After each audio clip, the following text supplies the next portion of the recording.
Nggak bisa. Gua pembahasnya udah backup Jokowi. Itu lawannya gua tuh, TPPU tuh. Siapin Ahmad Kodirudin kan? Ya. Udah suruh debat sama gua Ahmad Kodirudin. Siapin TV-nya. Itu kalau didiemin ngelunjak tuh anak. Lunjak itu pengacara nunjak dia. Iya, kalau didiemin. Ngadi-ngadi dia tuh sombong, kalau ngomong tuh sombong banget. Jokowi, Prabowo, tokai gue bilang lu anak baru kemarin lahir lu. Anjrit lu sama gua tuan gue, Kodirudin. Sama gua tuan gue ngomong Prabowo, Jokowi, tokai lu. Sayang aja di media sosial, kalau enggak gue maki-maki sama gue. Jadi Sosokan soja gua Ahmad Kodirudin. jadi gimana nih ending kasus ijazahnya Jokowi nih, endingnya gimana nih? Jokowi udah di SP3. Oke. Atas laporan si Roy Panci CS. Iya.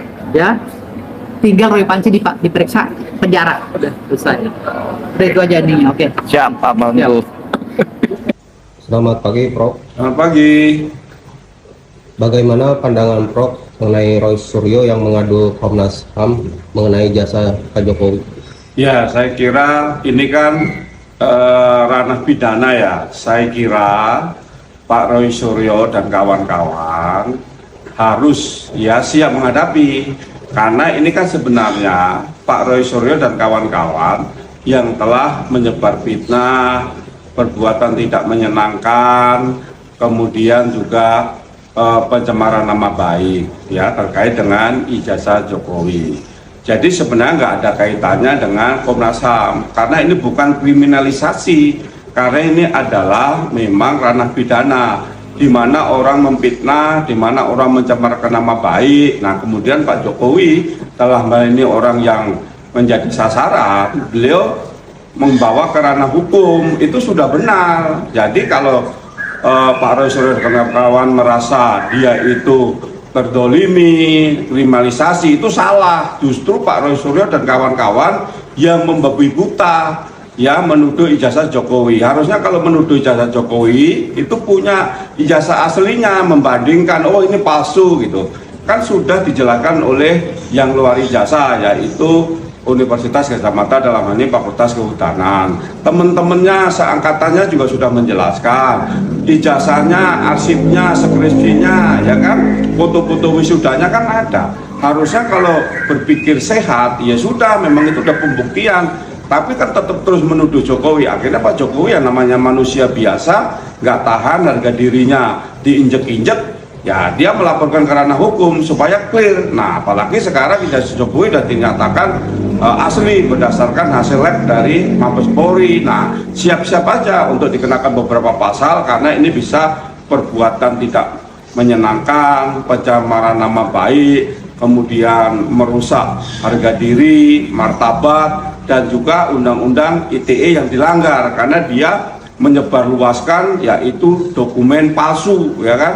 Harusnya kalau mau menuduh Pak Jokowi palsu, lihat dulu dia punya ijazah aslinya. Oh ternyata beda, nah itu baru palsu. Kalau ini dia hanya dapat dari media kemudian dituduhkan Pak Jokowi. Saya sendiri sudah melihat ijazah aslinya dan dibandingkan dengan teman-teman seangkatannya lulusan yang sama kertasnya, tintanya dan sebagainya sama.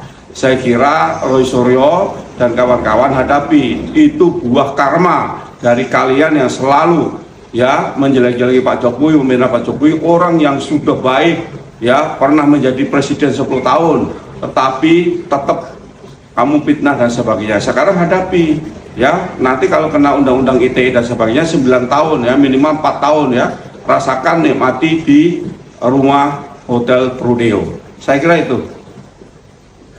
Keterangan dari Barreskrim yang mengatakan ijazah Pak Jokowi asli melalui uji forensik tidak membuat pengamat-pengamat bodong dan para pasukan sakit hati dan gerombolan Panci puas. Mereka mengatakan hanya pengadilan yang berhak menyatakan bahwa itu palsu atau tidak. Dan kalian tahu apa jawaban dari Pak Jokowi? Jawaban Pak Jokowi adalah, saya siap menunjukkan yang asli di pengadilan. Luar biasa. Kita dukung, kita bersama Pak Jokowi guys. Jadi teman-teman, nanti ketika Pak Jokowi memperlihatkan ijazah yang asli, kalian jangan ribut ya. Kalau merasa tidak puas lagi ya sudah, gugat lagi di padang mahsyar. Biar nanti pengadilan padang mahsyar yang membuktikan. Kalau di padang mahsyar terbukti asli, kalian mau gugat kemana? Ke neraka. Ya sudah, kalian bersama iblis saja di neraka. Hidup Jokowi.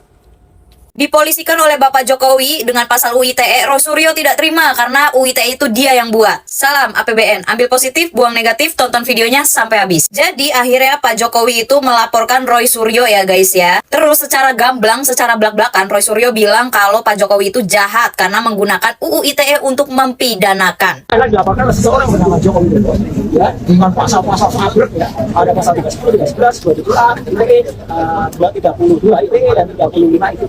Saya sampaikan pasal ITE, pasal-pasal di ITE itu saya kasih itu ya di dalamnya kan bisa ditulis. Karena yang banyak pasal ITE itu dibuat oleh Indonesia supaya kita diakui di dunia internasional untuk informasi dan transaksi elektronik, bukan untuk mempidanakan ya gitu. Jadi jahat kalau ada orang menggunakan pasal ITE untuk mempidanakan. Siapa yang jahat? Kalau bilang siapa yang jahat? Ya. Sedangkan kemarin beliau ya, Roy Suryo itu mengatakan bahwa silakan aja, kami berempat sudah siap jika dipekarakan, jika dipidanakan. Apa dia lupa sama omongannya sendiri ya? Nih, gue puter omongannya dia kalau dia lupa. Kami siap jawab tantangan kalau kami akan dipolisikan ya, atau akan diperkarakan dengan pasal 160 gitu, karena itu sebenarnya pasal pengecut ya gitu. Kalau mau gentle, tuntut dengan pencemaran nama baik atau penghinaan, yang dimana Jokowi harus lapor sendiri. Dan ketika dia lapor sendiri, kita adu bukti. Ah tuh, udah inget belum? Sekarang dipidanakan, diperkarakan sama Pak Jokowi kok nggak terima dengan alasan UU ITE itu saya yang buat. Saya termasuk perancang UU ITE. Wah, piye tahiki? Ini adalah definisi merancang untuk menjerat diri sendiri. Tahu dong kenapa RUU perampasan aset tidak disahkan sampai detik ini? Nah, ini jawabannya. Takut mereka yang mengesahkan, mereka yang terjerat. Menurut gua ya, Roy Suryo ini adalah orang yang memiliki kecerdasan di luar batas, melampaui batas. Di luar rata-rata, saking di luar rata-ratanya, dia bisa merancang undang-undang yang dia prediksikan dan dia butuhkan saat ini. Kemarin katanya siap dipidanakan, siap dipolisikan. Sekarang dilaporin kok memble, kok ngegandeng Komnas HAM, menghadap Komnas HAM, minta tolong Kagama, minta tolong alumni Gajah Mada.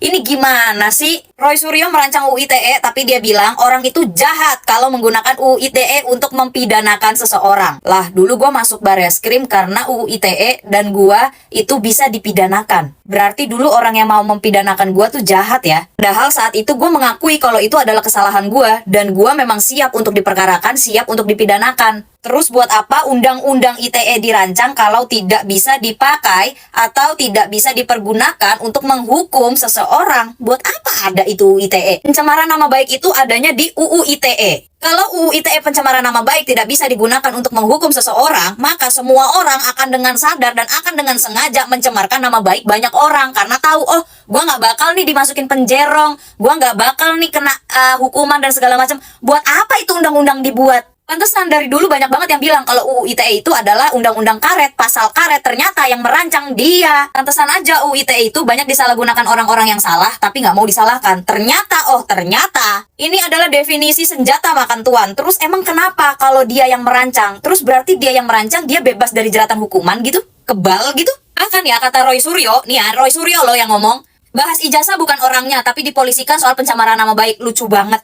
Terus kalau ijazahnya kemarin terbukti palsu gitu, yang dimasukin penjara tuh ini ijazahnya gitu. Ini gimana sih konsep pola pikirnya Roy Suryo ini gimana sih? Terus kalau ada orang nih ya, identitasnya palsu gitu. Karena yang palsu identitasnya, berarti identitasnya yang ditahan. Identitasnya yang dimasukin bui gitu. Gimana sih? Ini kan kalau begini ceritanya, gue malah jadi inget CCTV-nya Jessica Kumala Wongso. Itu kan ada orang yang ngedit kan? Kasus Jessica Kumala Wongso kopi sianida itu juga pakar telematikanya Roy Suryo kan? Gua nggak bilang Roy Suryo yang ngedit CCTV-nya loh, enggak. Gue cuma nanya, waktu perkara Jessica Kumala Wongso itu pakar telematika yang dipakai di pengadilan itu Roy Suryo kan? Kalau dipikir-pikir sama orang waras gitu ya, apa keuntungannya Roy Suryo mengurusi ijazahnya Pak Jokowi gitu? Pak Jokowi udah 10 tahun menjabat jadi presiden loh, udah jadi wali kota juga, udah jadi gubernur juga. Lu ngapain sih ngurusin ijazahnya Pak Jokowi? Untungnya apa buat lu? Fungsinya, manfaatnya tuh apa? UGM udah bilang asli, Bareskrim udah bilang asli, udah dicek juga sama tim forensik. Teman-teman UGM-nya Pak Jokowi, alumni-alumni UGM juga udah menyatakan kalau itu asli. KPU juga udah bilang itu asli, Pak Jokowinya juga udah bilang itu asli. Terus lu mau cari apa lagi? Ini gue pemikiran orang normal aja ya. Ibarat kata gue tidak mendukung Pak Jokowi gitu. Ibarat kata gue bukan pembela Pak Jokowi ya. Tapi UGM sudah menyatakan kalau ijazahnya dokumennya Pak Jokowi itu asli. Ya sudah. Menurut lu emang mau UGM, Universitas Gadjah Mada, universitas terkemuka di Indonesia, ya, mempertaruhkan kredibilitas akreditasi universitasnya hanya untuk membela seorang Jokowi? Hah? Nggak mungkin.